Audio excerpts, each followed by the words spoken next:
Nyake dun sa kimami. Natabak. Assalamualaikum warahmatullahi ta'ala wabarakatuh.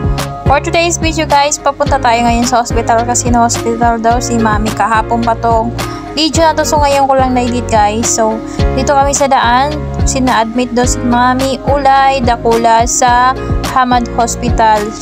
So bibisitahin namin siya kung kumusta ng kalagayan niya doon. So tara, samahan nyo kami guys pumunta sa Hamad Hospital para dalawin si mami, para kumustahin kung ano nang lagay niya.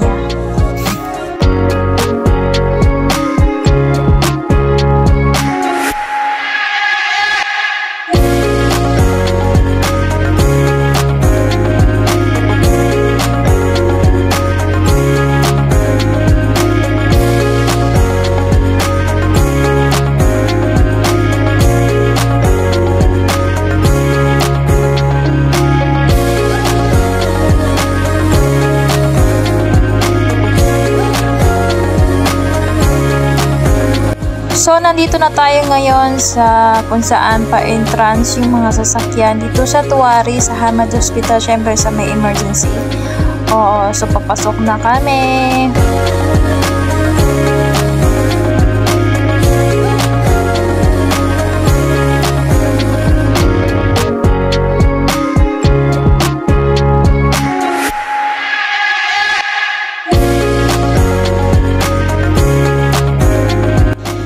So ayan, nandito na kami sa hospital, pababa na kami. So pinili na namin yung maneho na wag ka munang umuwi, hintayin lang kami siguro mga 1 oras, 2 oras lang kami sa loob kasi para bisitahin si mami po nung talagang kalagayan niya dito. Oo, so kasi 2 beses na siya kasi na 2 beses na siyang nadala, 2 beses na to. So itong araw na to hindi pa natin alam po nung talagang situation niya. So nandito na tayo sa hallway ng emergency dito sa Hamad Hospital. Oo, so wala kayo nakikitang tao sa loob guys, yung mga cases ng mga pasyente kagaya na nagtatay, nag-umubo, emergency, yung mga may mga sugat, bawat isang room na yan andyan yung mga pasyente. So habang tinatawagan ni Ate Jo si Ate Astria, yung kasama ni mami, so dito muna kami nagtambay sa waiting area, dito rin to sa emergency. So piling madam muna kami dito. Ayan, naka 24 oras sana all. Oh, so napansin kami ng mga guard niyan, so pinaalis kami kasi sabi daw bawal daw dito magtambay. Sabi ko may hinihintay lang kami, so pinapunta kami dun sa VIP area kung saan doon yung mga madam. So pero saglit lang man kami pupunta doon kasi tumawag na yung kasama ni mami na nandito na doon sila sa room. So tara.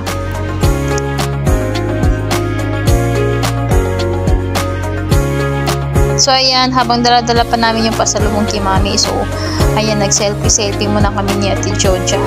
Kasi moment na namin tong lumabas na walang istorbong madam, syempre. So nagpapasalamat din kami kay madam kasi pinayagan kami pumunta dito sa Hamad ng kapatid ko. So ayan, nandito na kami. Hindi yung kasama ni mami sa Testria. So nandiyan na sa loob si mami, yes.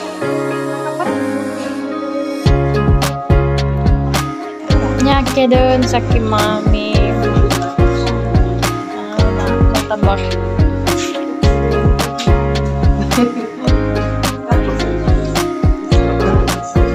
So hindi namin napansin ang ate ko na alas 10 na pala, patay kami kay madam. So ito pauwi na kami, nag-selfie muna kami sa labas. Kahit saan kami makapunta, selfie kami. So hindi na pala namalayan, nandiyan na sa harapan namin yung maneho. Nakuha ko pa namin talaga mag-selfie dyan. Kasi pagkakataon na namin to nakalaya eh. Salamat na rin kami kay madam kasi pinayagan kami pumunta dito. So yun lang guys. So yun lang. Salamat kasi nandito na yung maneho namin.